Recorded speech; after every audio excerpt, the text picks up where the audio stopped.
Bienvenue sur The Big Shift. Chloé, comment ça va ? Bien, merci, trop hâte d'être là. On est dans la ferveur, dans l'engouement de Change Now. Là, c'est la première journée, c'est jeudi. On est accueillis chez Change Now pour enregistrer cet épisode de The Big Shift, donc c'est trop cool. On est dans une petite bulle podcast, un peu à l'écart du brouhaha constant. On était justement en train de se dire que on est en train d'avoir moins de bruit, c'est beaucoup plus agréable. Et d'un autre côté, on a très très chaud dans notre bulle podcast. On est tout en haut de l'événement, mais on va passer un très très bon moment ensemble. Et surtout qu'en plus, tu as des aventures à nous raconter. Tu vois, dans The Big Shift, souvent on fait des épisodes où on va expliquer un concept, où on va expliquer une façon de transformer l'économie, de transformer notre façon de nous alimenter, etc. Et là, on va sortir un peu de tout ça. On va rentrer beaucoup plus dans le perso, dans l'intime, dans pourquoi est-ce que tu fais ce que tu fais, dans l'aventure dans laquelle tu t'es lancé. Et ça va être trop cool. J'ai trop hâte que tu me racontes tout ça. Trop hâte. Et bah écoute, pour commencer, je te propose que tu te présentes, mais sans trop en dire, juste que tu me racontes peut-être... Bon, cet épisode, il va tourner un peu autour de l'océan et que tu me racontes ce que t'aimes dans l'océan et qu'est-ce que ça t'évoque quand on parle de ça. Alors moi, je m'appelle Chloé. Moi, en fait, je suis nageuse. Donc l'océan, pour moi, c'est vraiment c'est mon terrain de jeu, c'est là où j'adore passer mon temps. J'ai eu la chance d'avoir des grands-parents qui vivaient à côté de la mer. Donc quand j'étais petite, mon grand-père, il avait un bateau et on allait loin au large. Et je pouvais plonger du bateau et aller nager dans l'océan. Et donc pour moi, c'est un peu mon endroit où je me sens tellement bien, où j'arrive à apaiser toutes mes pensées, à juste me sentir vraiment... en connexion avec la nature. Et en plus, j'adore nager, j'adore la sensation en fait d'être dans l'eau et de glisser sur l'eau et de nager. Et quand tu dis que t'es nageuse pro ? Je suis nageuse, alors je dirais pas pro, parce qu'en plus on est dans le Grand Palais, ça me fait penser au JO l'année dernière, et quand je vois ces athlètes, eux, et pour le coup ils sont vraiment pros. Mais moi je suis nageuse depuis toute petite, j'ai nagé en club toute mon enfance, et aujourd'hui je suis nageuse d'endurance, donc je fais des aventures à la nage. Ok, donc en fait t'es nageuse pro, c'est juste que t'es pas une nageuse de la performance vitesse. Exactement. Comme le sont les Olympiens, mais c'est juste parce qu'il n'y a pas encore la compétition qui existe sur ta catégorie aux Jeux Olympiques. Je crée ma propre compétition et je vais très très loin. Trop cool. Quand tu dis nageuse d'endurance, ça veut dire quoi ? Moi je vois ça comme créer des aventures à la nage, donc utiliser finalement la natation comme un moyen de mobilité. Y a certains qui vont marcher, il y en a qui vont utiliser le vélo, moi c'est la natation. Toi tu fais pas du vélo taf, tu fais du nage taf. Je fais du nage taf. Alors c'est pratique si on a un bassin d'eau pas très loin. Et donc je fais des aventures à la nage. Donc par exemple, il y a 4 ans, on a descendu la Seine à la nage. Donc on est parti de Paris pour aller jusqu'à Deauville. Tout ce trajet qui retrace finalement le trajet d'un mégot et d'un déchet qu'on jette dans la ville. Et donc c'est en fait ces trajets-là que j'aime bien nager. C'est trouver une histoire à raconter à travers un trajet que je peux faire à la nage. Ok, hyper intéressant. Je connaissais pas du tout cette histoire. Tu valides qu'on peut nager dans la Seine du coup ? Bah oui, alors moi je l'ai fait en 2021, donc bien avant tous les... ça fait bien avant. La Seine, on a vraiment beaucoup de chance. C'est un fleuve qui est de plus en plus propre. Et en fait, elle est plus propre aujourd'hui qu'elle y était il y a 5 ans. Il y a de plus en plus d'espèces aussi de poissons qui reviennent dans la Seine. Et donc c'est un endroit incroyable pour se reconnecter à l'eau, pour nager, pour en profiter. Et j'ai eu la chance avec 3 autres nageurs, on s'est relayés pendant une semaine. On est parti de la Tour Eiffel ici à Paris et on est arrivé à Deauville, on a descendu tout le fleuve à la nage pour retracer ce parcours d'un mégot, et on a fait toute une sensibilisation autour des mégots de cigarettes et de la pollution. Et pour moi c'était... Et j'ai vraiment découvert des endroits magnifiques autour de la Seine. Enfin, c'est vraiment un très très bel endroit pour nager et pour profiter de la nature. D'où est-ce que tu pars alors ? Est-ce que tu pars de ton amour de la nage et après tu crées des histoires autour, et notamment sur la transition écologique, tu fais du... Aujourd'hui, tu as un activisme autour de la sensibilisation sur l'environnement marin, sur les déchets qu'on laisse dedans, sur la biodiversité qu'il abrite. Est-ce que du coup, tu avais envie de parler de ce sujet-là et du coup, la nage, c'est le médium que tu as trouvé pour le faire, ou est-ce que tu avais envie de nager et du coup, tu as trouvé des histoires qui t'ont permis de commencer à vivre de cette aventure sans être une athlète olympique ? Je pense que ça s'est fait un peu dans les deux sens en même temps en fait, parce que j'ai été nageuse et je travaillais sur les sujets RSE et j'avais envie de parler de ça et de raconter ces histoires-là. Et tout début, en fait, la première aventure, c'était quand je suis sortie de mes études, on est parti faire la traversée du détroit de Gibraltar à la nage. Donc, ce projet-là, au début, c'était je nage, c'est un rêve de rejoindre le continent africain en nageant. Et en étant dans la Méditerranée, je savais que la Méditerranée, c'est une des mers les plus polluées du monde, et il y a énormément de plastique. Et donc, pendant l'aventure, moi, je me suis dit, c'est la première fois où c'est pas moi qui m'inscris à une compétition, c'est moi qui crée ma propre aventure, donc je peux choisir mes propres règles. Donc, on y allait en train jusqu'au bout de l'Espagne. On était 100% zéro déchet, on a fait toute notre nourriture nous-mêmes. Donc, vraiment, on a essayé de vraiment contrôler l'impact qu'on allait avoir en faisant notre sport et en faisant cette traversée. Et en partageant ça et en partageant aussi tout l'impact qu'on voit et tout ce qui se passe dans la Méditerranée, on a vu qu'en fait, l'histoire de la traversée du détroit de Gibraltar à la nage venait un peu éveiller les consciences des gens. Les gens, ils étaient inspirés, ils avaient envie d'écouter, ils étaient réceptifs finalement au message. Et donc, c'est là est venue l'idée de se dire, en fait, utiliser l'aventure pour parler et sensibiliser sur les sujets écologiques, ça marche et ça apporte quelque chose de différent, de positif. Quand tu dis on, du coup, c'est parce que tu n'es pas toute seule. Tu fais ça avec qui? Comment? C'est quoi? Vous avez un concept d'une association? C'est une entreprise? Qu'est-ce que vous faites? Donc on a une association aujourd'hui qu'on a créée en 2020 qui s'appelle Swim for Change. Et c'est une association qui nous permet en fait d'organiser ces aventures à la nage pour mettre en avant une thématique. Donc ça fait maintenant 5 ans qu'on est en action et qu'on a fait plusieurs aventures.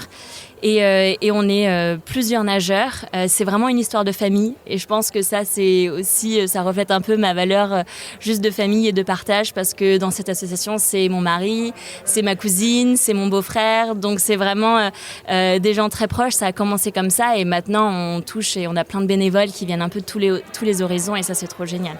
Donc tu dis 2020, vous avez fait plein d'aventures. Donc tu m'as dit descente de la Seine, traversée du détroit de Gibraltar.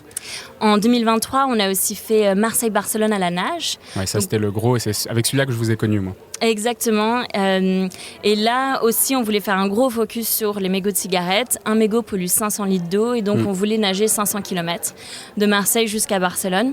Et là, on a organisé une grande collecte de mégots qu'on a aussi fait dans 11 villes en France différentes, qu'on a fait à Marseille avec des youtubeurs comme Inoxta qui étaient avec nous à Marseille. On l'a aussi fait dans 11 villes en France qui s'appelle le Mégoton et c'est un événement qui continue à vivre aujourd'hui. Et ça nous a vraiment permis de sensibiliser beaucoup de gens, surtout dans le sud parce que c'est les régions où il y a eu plus de fumeurs proportionnellement en France, sur le déchet d'un mégot, pourquoi le jeter quelles sont les conséquences quand on le jette par terre, il va finir dans la mer, quels sont les impacts que ça a derrière. Ok. Alors c'est quoi les ambitions là, de Swim for Change? Pourquoi est-ce que vous avez un stand à Change Now? Qu'est-ce que vous mégotez? Qu'est-ce que vous mijotez? Alors, il y a une thématique vraiment depuis le début, c'est qu'en fait on réalise que nos histoires d'aventure, elles intéressent aussi beaucoup les enfants. Et on a créé au début un documentaire à destination des enfants. On a fait une tournée dans plein d'écoles en France pour leur partager nos aventures et le message derrière de pollution. Et donc, de cette idée-là, on s'est dit, en fait, il faut vraiment qu'on puisse aller plus loin avec les enfants.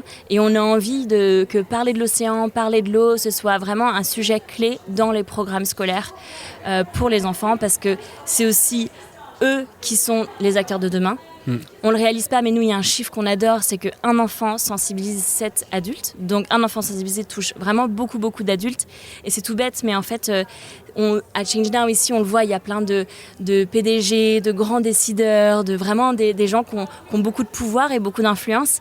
Et en fait, des fois, quand on leur pose la question de pourquoi est-ce que vous êtes engagé, qu'est-ce qui a vous fait un peu ce petit déclic d'engagement, parfois, ils nous disent en fait, c'est leurs enfants. Ouais. Et c'est leurs enfants qui... C'est même souvent le cas. C'est souvent le cas. Et donc, on ne réalise pas cette puissance de l'enfance.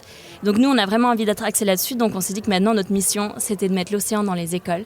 Et donc vraiment d'intégrer l'océan dans les programmes scolaires des écoles. Et donc pour ça, on organise une grande aventure. Ok, trop cool. Mais c'est un peu on va reparler juste après de cette aventure.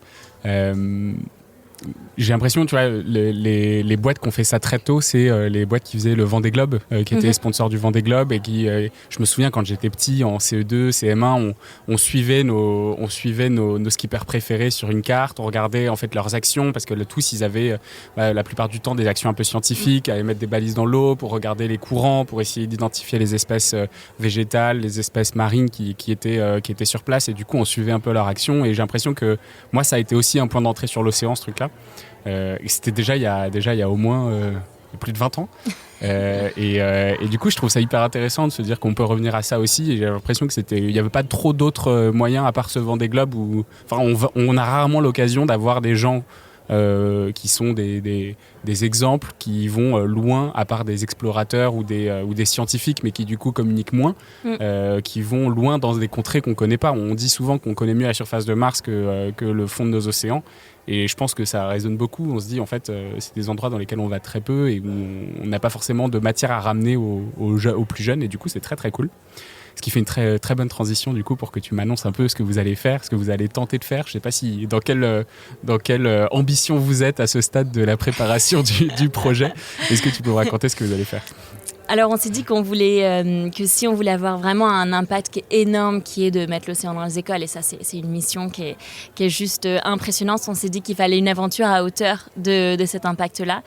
Et donc on prépare la traversée de l'Atlantique à la nage. Donc on va se lancer cette année pour nager du Cap-Vert jusqu'à la Martinique. Okay. C'est à peu près 3800 km à la nage. 3800 km, c'est un peu... Ah oui, parce que 3800 km, c'est la distance totale ? D'accord, ok. Donc Cap-Vert, ça veut dire qu'on n'est pas loin de l'équateur. Donc c'est en gros toute la partie la plus c'est dans les alizés. Donc ça veut dire que c'est en suivant les courants marins qui vous emmènent jusque de l'autre côté. Voilà. On prend quand même par le chemin le plus facile. Comment est-ce que ça marche quand on dit... Alors vous commencez à avoir l'habitude des longues distances. Vous avez jamais fait d'océan. Le détroit de Gibraltar, on est toujours à moins de 40 km d'une terre à peu près, je pense. Marseille-Barcelone peut-être un peu plus, mais pas beaucoup. Comment est-ce qu'on se prépare à être à 1000 km d'une côte à la nage? Je ne sais pas si on peut réellement se préparer à ça. Déjà, je ne sais pas si toi, tu es déjà allé sur un bateau et que tu es allé assez loin en mer pour que tu ne vois plus du tout la Terre à 360 degrés. Déjà, ça, c'est un premier pas de savoir est-ce que tu es OK d'être à un moment sur un bateau et tu ne vois plus du tout la Terre. Te sentir tout petit. Tout petit dans cet océan qui est énorme et majestueux. Mais non, en fait, comment on se prépare la première chose, c'est de s'entourer des bonnes personnes. Ça, c'est le cas pour tous les projets.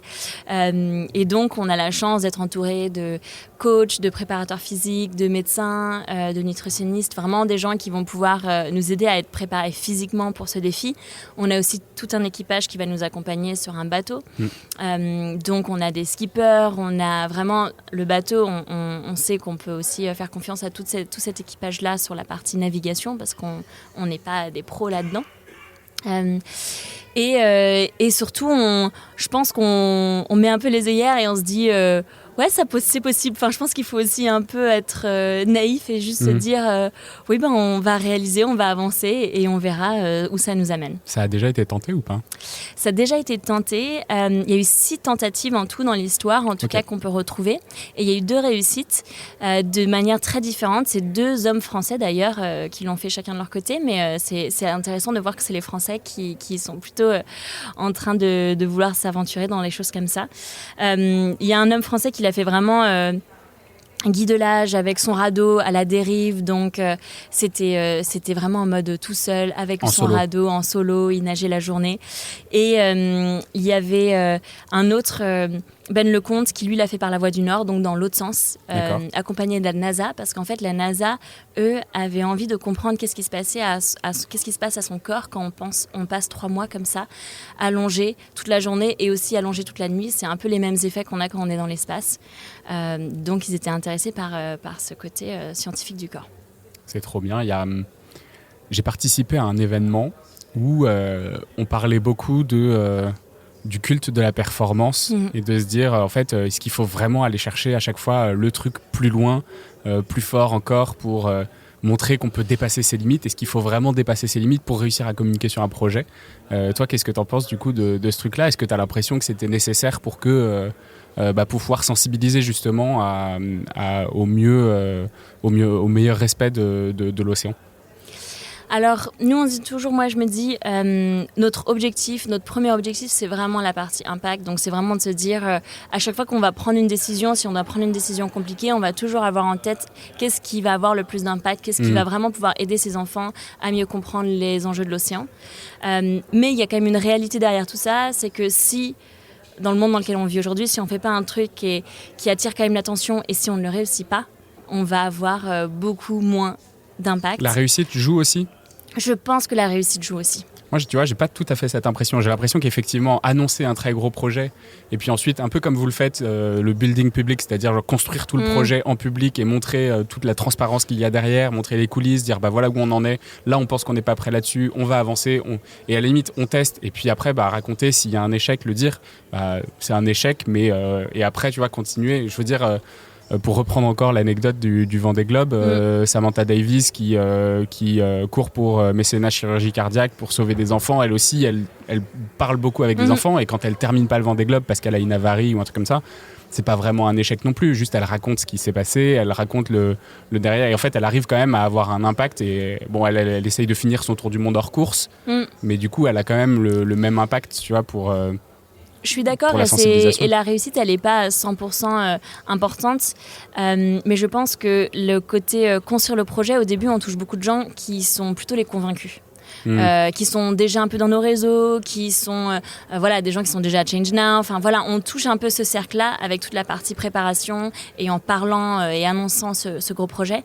Et je pense que la réussite permet d'aller toucher plus les non convaincus, plus les gens qui sont pas du tout dans notre réseau, qu'on n'aurait pas vraiment touché si on n'avait pas vraiment réussi. Et donc c'est pour ça qu'il y a quand même une notion de, si on veut vraiment aller avoir ce discours qui reste juste dans les gens qui sont convaincus, bah, c'est trop chouette de parler de ça, et on va être très bien entouré. Mais si on veut aller plus loin et avoir plus d'impact, malheureusement, je pense que la réussite est quand même nécessaire. Donc ça veut dire qu'en fait, votre projet à impact, il commence presque au moment où vous touchez terre aux Caraïbes. Oui.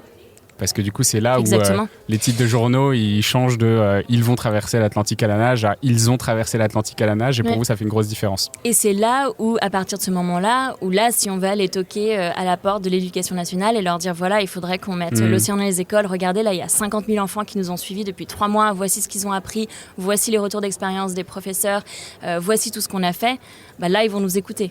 Si aujourd'hui j'y vais, je pense pas qu'on m'accueille. Ok, moi, je suis pas certain là-dessus. En fait, y aller en avance de phase, je pense que ça permet aussi, tu vois, des écoles de se préparer à vous suivre au quotidien, au moment où vous serez dans le dur. Désolé, ça va être ça. Mais je comprends ce que tu veux dire. Qu'est-ce que vous prévoyez du coup avec ces écoles, avec les enfants? C'est quoi vous prévoyez des ateliers? Vous prévoyez justement qu'ils puissent vous suivre? Qu'est-ce que vous avez envie de faire là-dessus? Donc on a fait un partenariat avec la Water Family, qui est une association qui est aussi présente sur le Vendée Globe aussi. Sur Vendée Globe, bien sûr. Ils étaient avec Benjamin et qui sont aussi là sur Change Now. Et on crée un parcours pédagogique. Sur la thématique Terre-Océan. Donc c'est vraiment le lien entre la Terre et l'océan, quels sont les enjeux de l'océan, et quelles solutions et comment est-ce qu'on peut devenir acteur du changement. Et donc c'est 12 thématiques, donc 12 semaines, et les professeurs qui s'inscrivent, en fait, chaque semaine, ils vont recevoir la fiche de la semaine. Ils ont à peu près 1 heure et demie de cours, en fait, à faire sur la thématique. Donc ça peut être le cycle de l'eau, ça peut être les espèces marines. En fait, il y a à chaque fois plein de thématiques. Et ils font le cours avec leur classe. Ils reçoivent aussi un podcast et des vidéos pour suivre l'aventure. On leur donnera lien, alors. Exactement, ouais, exactement. On donnera lien parce que tout le monde connaît forcément un enfant et donc un enseignant à inscrire sur ce parcours pédagogique. Et ça dure 3 mois. Le contenu, il est intemporel. Donc ça veut dire que si finalement un prof a envie de le faire l'année prochaine ou dans 5 ans, il reste quand même utile. Après, là, l'idée, c'est vraiment d'utiliser l'aventure pour aller chercher un maximum d'enseignants et d'enfants. Ok, trop bien. Vous en êtes où là de la préparation ? C'est une bonne question. Il y a plein de choses qui partent dans tous les sens. On est à la fois trop content parce qu'on avance vraiment bien avec la Water Family pour créer ce parcours pédagogique. Donc ça avance trop bien et on commence déjà à collecter plein d'enseignants.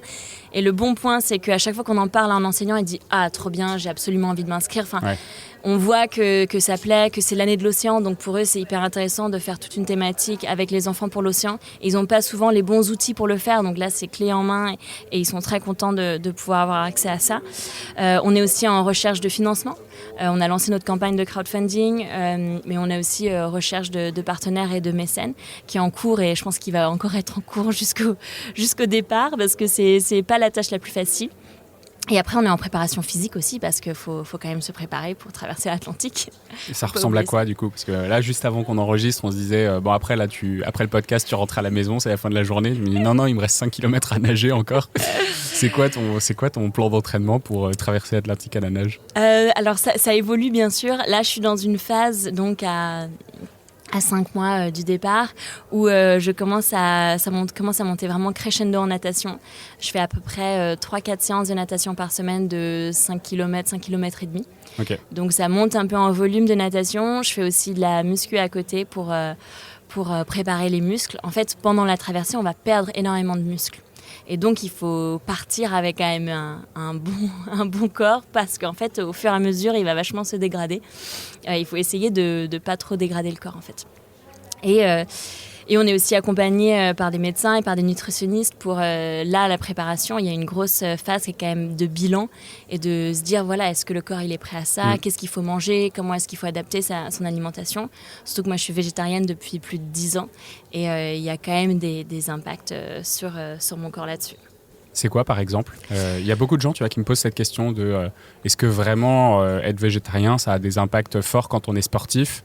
Et qu'est-ce qu'on peut faire?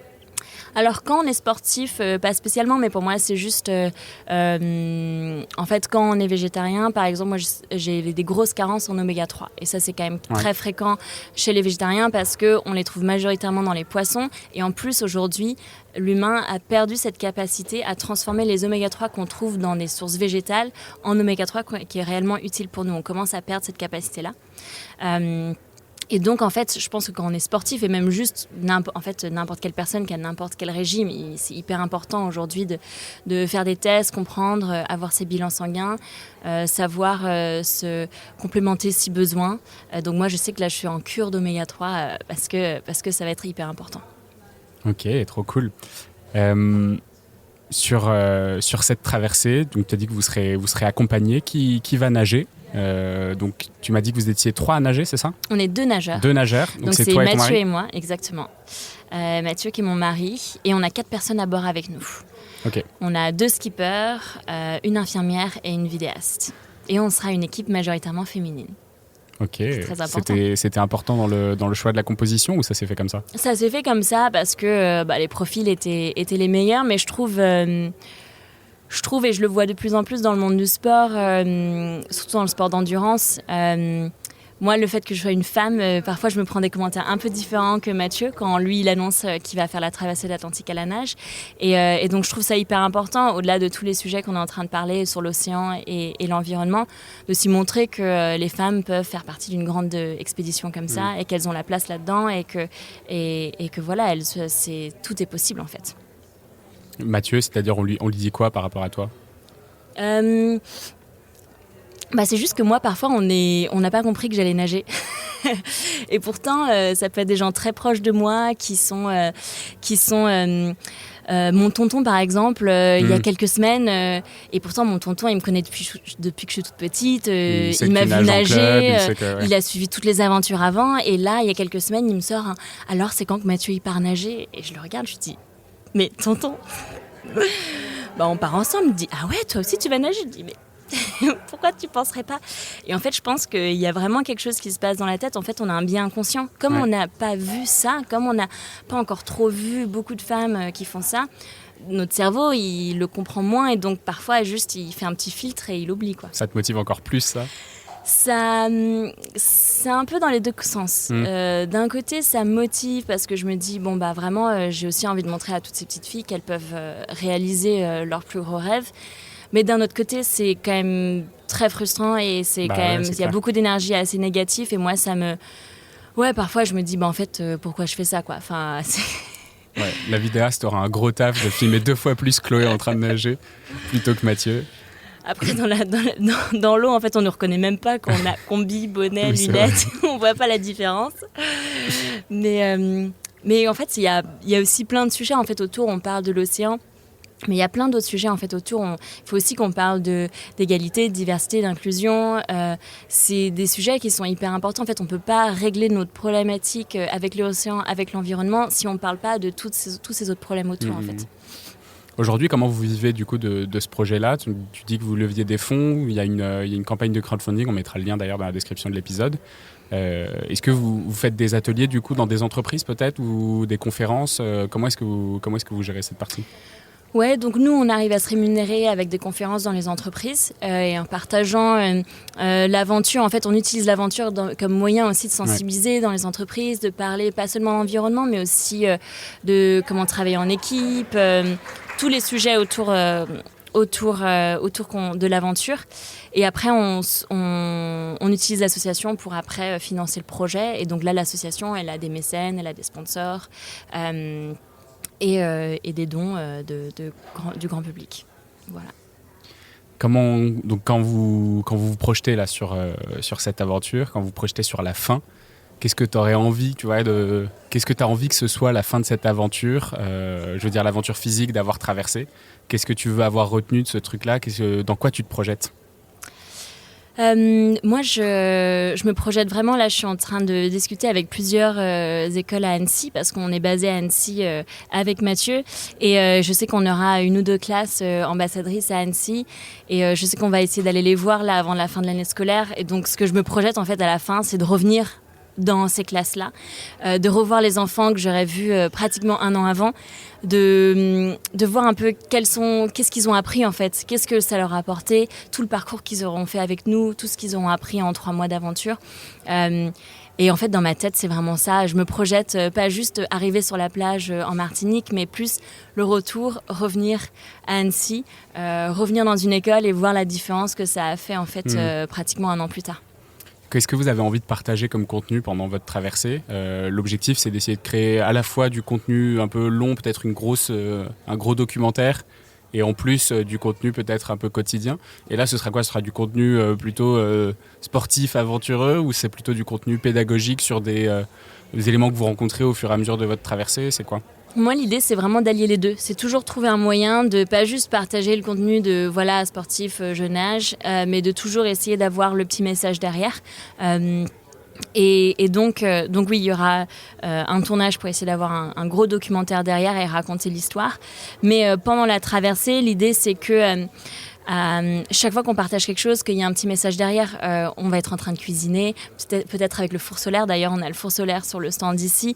Voilà, pourquoi est-ce que c'est intéressant d'avoir des produits low-tech chez nous? Quel est l'impact quand on va parler, quand on va voir des dauphins ou quand on va nager avec des méduses ou quand on va voir des sargasses. Raconter en fait toute la biodiversité qu'on voit autour de nous. Et moi, l'idée un peu que je partage et que je dis toujours, c'est que j'aimerais vraiment qu'on amène l'océan dans les appartes parisiens en fait, que les gens ils nous suivent pendant 3 mois et qu'ils aient l'impression d'être sur l'océan tous les matins en se réveillant avec les bruits qu'on va leur partager, qu'on entend, ce qu'on voit, les animaux qu'on croise et leur partager en fait nos quotidiens. T'es une nageuse plutôt du coup d'eau libre, d'eau salée, pas trop d'eau douce à la base ou... Des deux, parce que y a le lac d'Annecy. Je trouve qu'il y a du positif dans les deux et à chaque fois, c'est l'eau salée. En fait, c'est plus l'aventure. Il y a les vagues. Et en fait, quand tu es dans l'eau salée et que tu nages dans les vagues, tu dois vraiment être hyper connecté à l'eau. Parce qu'en fait, là, par exemple, au milieu de l'Atlantique, il y aura des vagues en moyenne de 3 mètres. Et donc, quand il y a des vagues de 3 mètres, il faut que tu rythmes ta respiration en fonction de la vague. Et en fait, quand tu es vraiment dedans et que tu es super connecté à l'eau, en fait, tu arrives à comprendre quand la vague, elle va te porter, respirer à ce moment-là, et tu te sens vraiment, tu as l'impression de faire partie de cet écosystème, quoi. Et c'est vraiment... Ça, tu l'as déjà vécu? Tu as déjà nagé dans l'Atlantique? Ou c'est plutôt la Méditerranée, là, du coup? J'ai nagé dans la Méditerranée, et après, l'Atlantique, sur les côtes françaises, jamais au milieu de l'Atlantique comme ça, mais ça va quand même être assez dingue d'être au milieu de cet océan énorme et de se sentir hyper connecté en fait à tout ce monde qu'il y a dessous nous. Vous partez du Cap-Vert, donc il y aura quand même un petit moment, un peu un sas de mise en pression et puis à la fin un sas de décompression, j'imagine, parce que vous allez faire une traversée à la voile, j'imagine, d'une quinzaine de jours du coup pour aller au Cap-Vert. Exactement.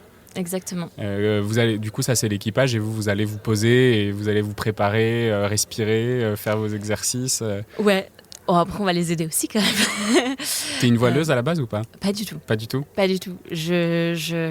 Non. Ça te stresse un peu ça ou pas ? Pas du tout. Je fais énormément confiance à l'équipage. Et pour moi, c'est vraiment eux, et on nous l'a dit, c'est vraiment eux les héros de l'histoire, parce que en vrai, c'est un équipage, il faut se dire, ils vont dériver pendant 3 mois. On va avancer super lentement sur un bateau qui va tanguer. Enfin, c'est pas le Vendée Globe où ils vont super vite. Il n'y a rien de pire que d'être sur un bateau qui fait coque de noix. Donc en fait, c'est-à-dire qu'il aura probablement une petite voile pour stabiliser. Exactement. Mais a priori, il va juste être ballotté par les vagues et il n'y a rien de pire pour avoir le mal de mer. Franchement, c'est très très facile ça. Exactement. Donc c'est vraiment eux les héros de l'histoire et donc je leur fais entièrement confiance sur cette partie-là.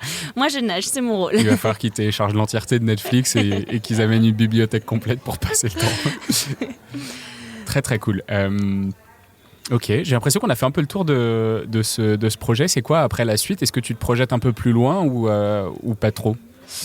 Alors, j'ai du mal à me projeter un peu plus loin parce que je me dis que ça va être quand même une aventure qui va aussi me faire vachement réfléchir.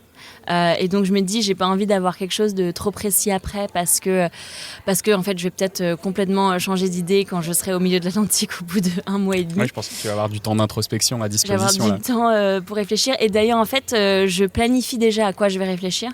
En fait comme je vais nager 6 heures par jour, il faut quand même planifier à quoi on va penser. Donc moi j'ai un planning un peu comme toi tu pourrais avoir ton agenda de la journée en mode de 9 à 10 heures j'ai cette réunion, de 10 à 11. Moi j'ai ça mais pour mes pensées. Donc de 9 à 10 heures je vais penser à...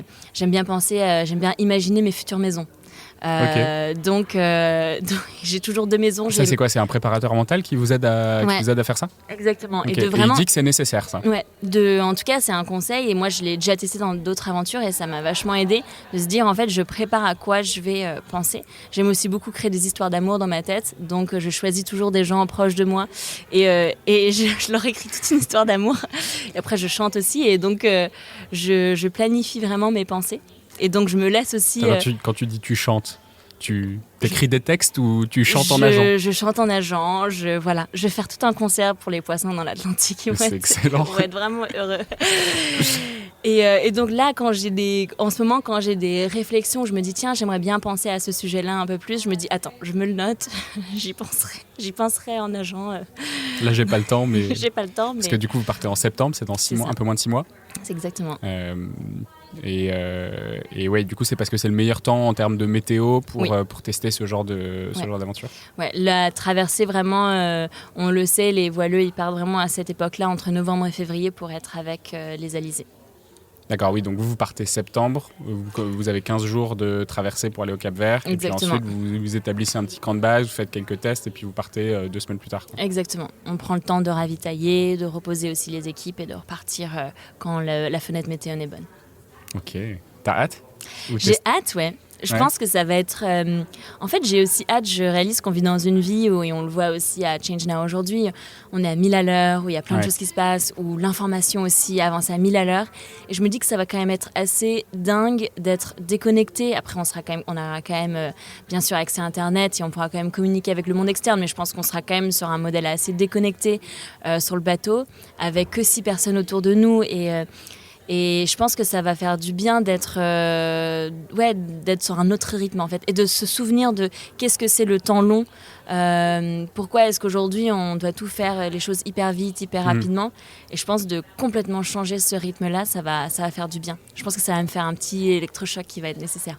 Ouais. Qu'est-ce que tu pourrais donner comme conseil du coup des gens qui, je sais pas, auraient envie de partir à l'aventure mais peut-être n'ont pas pris cette décision comme toi de créer leur propre aventure au moment où toi tu as décidé de le faire pour le détroit de Gibraltar.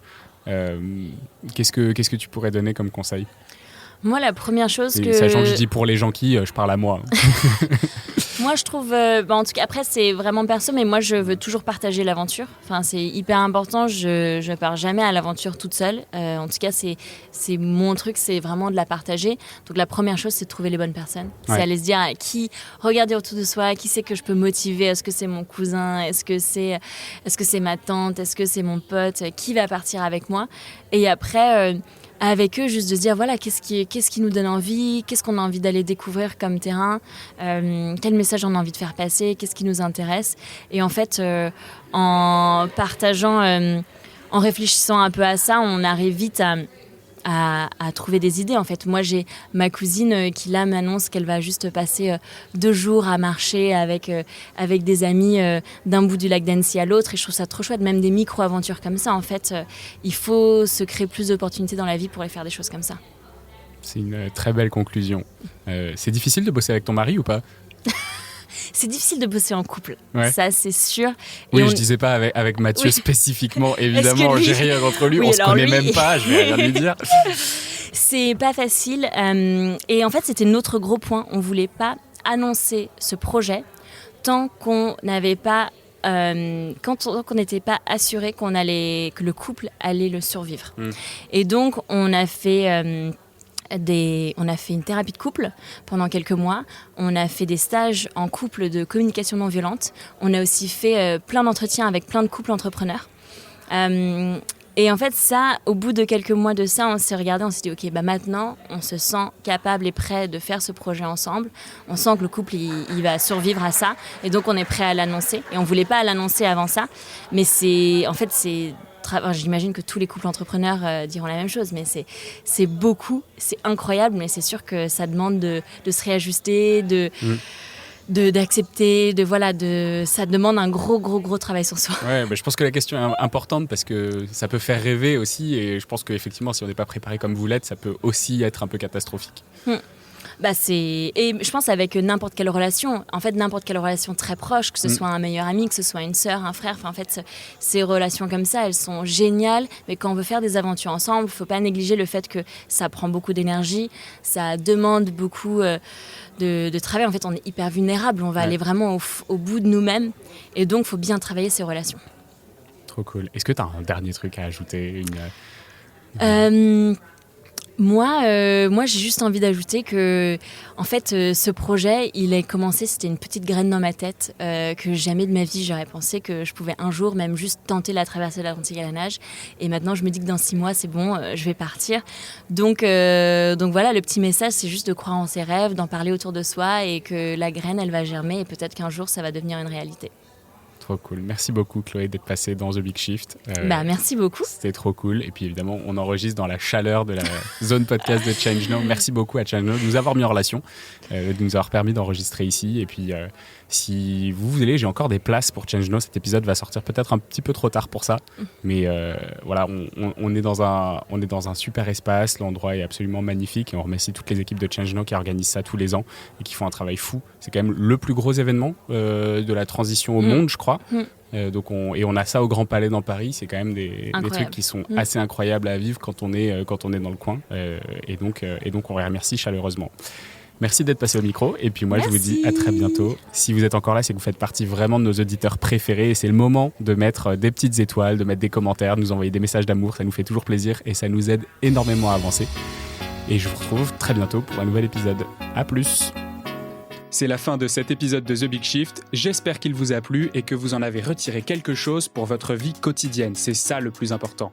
C'est beaucoup plus simple de parler du sujet sensible de l'environnement quand ses amis ou sa famille sont vraiment informés. Alors partagez le plus possible The Big Shift, ça aidera tout le monde. Et si vous avez des questions, des sujets que vous souhaitez qu'on aborde, des invités que vous voulez entendre, ou tout simplement que vous voulez qu'on discute de cet épisode, envoyez-moi un message sur LinkedIn. The Big Shift est produit par Echoes Studio. Si vous avez un projet audio, contactez-nous sur www.echoes.studio. Merci d'avoir écouté jusqu'au bout. Je vous retrouve très bientôt pour un nouvel épisode.